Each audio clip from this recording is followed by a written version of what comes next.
I'm a CPA and I have 10 years of CFO experience. And I have absolutely no CFO experience, but I'm pretty good with AI. So today we're going to put AI to the test and see if it can do as good of a job as an experienced CFO. We both get the same task, I get the same data, and we get the same amount of time, but I'm not allowed to use AI, which I've gotten used to using lately. So I have to build my financial models the old school way without AI. While I will be building it the 2026 way, basically just handing it all off to AI. All right, cool. So to keep this task straightforward, we're just going to use a general ledger and a chart of accounts. So those are two things you can export from any accounting system. And the cool thing is you can build a profit and loss statement, a balance sheet, a cash flow statement.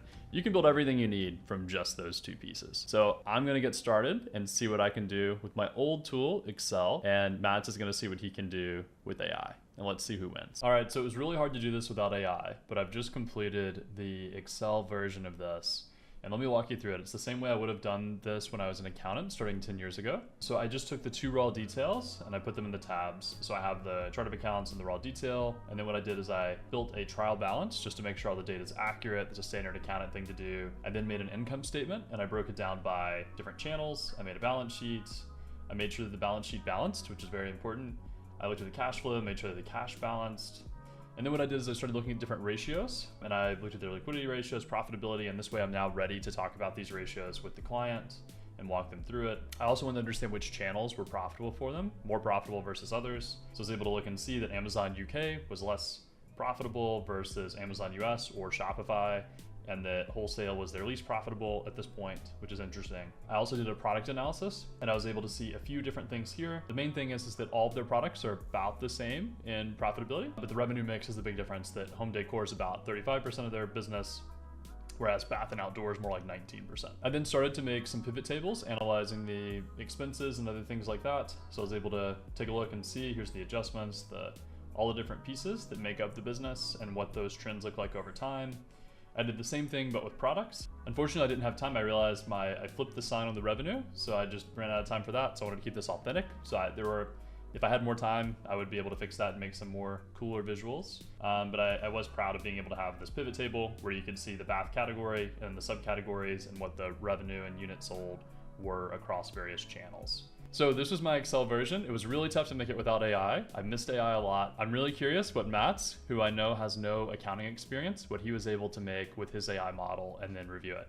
So let's swap over to him. So Claude has now finished the CFO report task that I gave it, and it's honestly looking really good. The first thing I did was obviously create a detailed prompt, or when I said that I created it, I handed that off to AI as well, because AI is actually really good at creating prompts for AI, which is called meta prompting. So I just explained the task and it made me this entire detailed prompt. You're a fractional CFO and financial strategist with 15 years of experience across e-commerce, DTC brands, and digitally native consumer businesses, etc. Your core expertise includes this. Your approach is this. This is a really good prompt. I then went ahead and just pasted that entire prompt into a new Claude chat with Opus 4.6, which currently is their best model. I also attached the two data files that we would be using, and I ended up saying that I have attached two data files. I want you to do a full CFO analysis and breakdown of the data and prepare a detailed financial model in HTML. And Claude then went to work, and it basically just took me 5 minutes of manual labor myself instructing the AI. The rest of the time was just me waiting for Claude to finish. And while I waited, I went outside and worked on my tan. And this was the final result it came back with. I kind of instructed it a little bit to make it a professional McKinsey style of a report, but you can obviously instruct it to look however you want.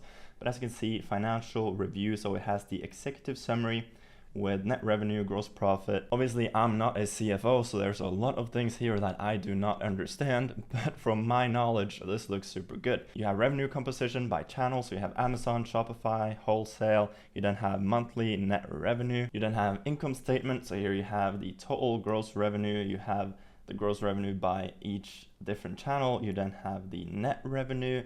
You have gross profits. You then have channel economics, which breaks this down further. So you have more details per channel. You can see that the revenue on Amazon is by far the biggest one, and then Shopify, Walmart, Etsy, etc., you then have gross profit from each of these channels. And you can see that even though Amazon has like 2.5x the revenue compared to Shopify, it actually only has like 70% more gross profit. So the margins on Shopify is actually a lot higher, so that is really good to know. You then have the ROAS on Amazon, which is super high, and then Shopify. And then this client actually haven't done any ad spend for Walmart, Etsy, and wholesale, which is why these numbers are not here. You then have some key channel insights, like Amazon generates the most absolute CM, which I don't know really what means, so I'll let Andrew handle that. At efficient 10.4% ad spend, but carries 24% in marketplace fees, a structural cost with no optimization path. You then have the margin architecture right here. You have the cost structure.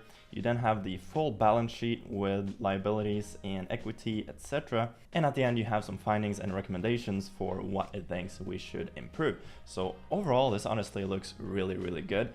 I'm very happy with it. I did 5 minutes of work. I waited maybe 15 minutes for AI to finish this entire report. And this is basically the first version. So you could always go back and forth with AI a few times to change anything you want to change. So honestly, this looks really, really good. I'm honestly very happy with it. I do think I probably beat Andrew, especially for like the overall looks, etc. of this report. AI is incredible at doing these sorts of tasks. But obviously I'm not a CFO. I don't know if all of these numbers are correct. So I'm gonna hand it off to Andrew to basically verify that all of these insights and all of this data is correct, and we'll just see what he thinks. Okay, so Matt's had a very cool version, and I'm very pro AI. I'm not one of those people that tries to like hate on AI at all, but AI did make a mistake here, and it's a pretty big mistake. It's one that sticks in my mind. When I look at Matt's balance sheet that he prepared, it did have a lot of correct data, but the most important thing is that the balance sheet did not balance. So if you're an accounting 101 student, the first thing you learn is that assets must equal liabilities plus equity. So this number should be the same as this. And you can see in my Excel model, my assets do match the sum of my liabilities plus equity. Now, the reason for this is very common. It looks like Matt's AI did not include the current year net income, which then throws off the accounting balancing. But this is something that happened to me. I did the same thing when I was a first year accountant. And there was a partner and a client, and people really like chastised me a lot for getting that wrong and not having the balance sheet balance when I was presenting something. So it really sticks in my mind. A lot of people care about this a lot. It is correct that it's supposed to balance, so it's also just like a big error. But if you tried to present this to a client or to anybody that knows anything about accounting, even just taking one accounting 101 class, and they look at it in depth, it's a pretty big error to make. But that said, I do have to admit his model is much prettier than mine. And I think with probably just a few extra prompts after me explaining that or somebody else explaining that to Matt, he probably would win this competition. And he doesn't need a crazy amount of context. Okay, so we've done two scenarios. One where you have a CFO that doesn't know AI using Excel, and one where you have somebody who doesn't know anything using AI. But what if you had somebody, a CFO, who used AI, knew how to use it really well? And that's the question you should be asking, because it's really easy to learn these advanced AI workflows.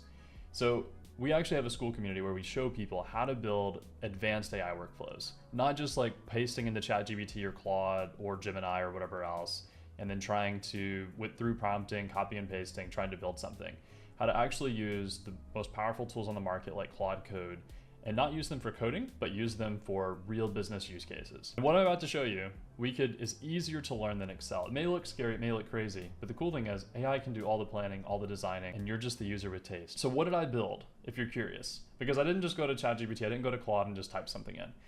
What I did is I built a reusable multi-agent system, and I organized it into multiple agents that operated in multiple waves. The first wave made sure that we had the financial foundations in place. It was more just like a traditional accountant. The second wave worked in parallel. We had 5 agents simultaneously analyzing that now verified financial data and doing different things like analyzing it by channel, analyzing it by product, looking at the cash flow, looking at trends and seasonality, looking at benchmarks to figure out where they're behind. And then we had specialized agents that took all that research and synthesized it, either for capital allocation decisions like where to spend your money, or scenario modelers to try to understand what different options are available to you to change and make decisions. And then finally, we had a CFO agent that looked at all of that detail and then synthesized it for a CEO to then review and know exactly what should happen in their business. And finally, we didn't just have the 9 finance agents. We then had 10 agents that were built to do all the report rendering and make all these different pages. This whole process may sound complicated, but if you understood what I'm just saying, that's all you need to understand. There's not complex coding, there's not advanced workflows, you don't have to learn some crazy tool like N8N. You literally just need to be able to chat with an AI, but in a different tool than you're used to, like Claude. And let me show you, for those people that are afraid of AI taking your job, let me show you what it looks like if a CFO with AI builds a financial statement. So first of all, I did include the standard basic metrics at the beginning so that you make sure everything's covered, there's not any surprises. Then I did all the financial statements, including the income statement, the balance sheet. I even made an extra step here to make sure the balance sheet balances so there's no embarrassing surprises if you're presenting this to a board or somebody else. I then did the same thing and looked at channel economics, but I made some cool visuals to show the revenue mix, and I went much deeper into fee analysis. I looked at the channel health score and rated them on margin, growth, return rate, fee efficiency, and concentration risk. And I also gave some key channel insights so that you know exactly what the takeaways should be when looking at all this data. I then did a product portfolio analysis and a BCG matrix. This is really cool and it's hard to prepare in Excel, so I'm really glad that AI is here to help and make this really easy. I then wanted to show the top 10 SKUs by profit and show some other details for them in terms of like their margin, their units sold, other things like that. I then wanted to see what the profit concentration was across products and if they had a how many SKUs it takes to generate 80% of their profit. In this case, they were pretty equal. I then also analyzed their SKUs to try to see which ones were accelerating in sales versus declining.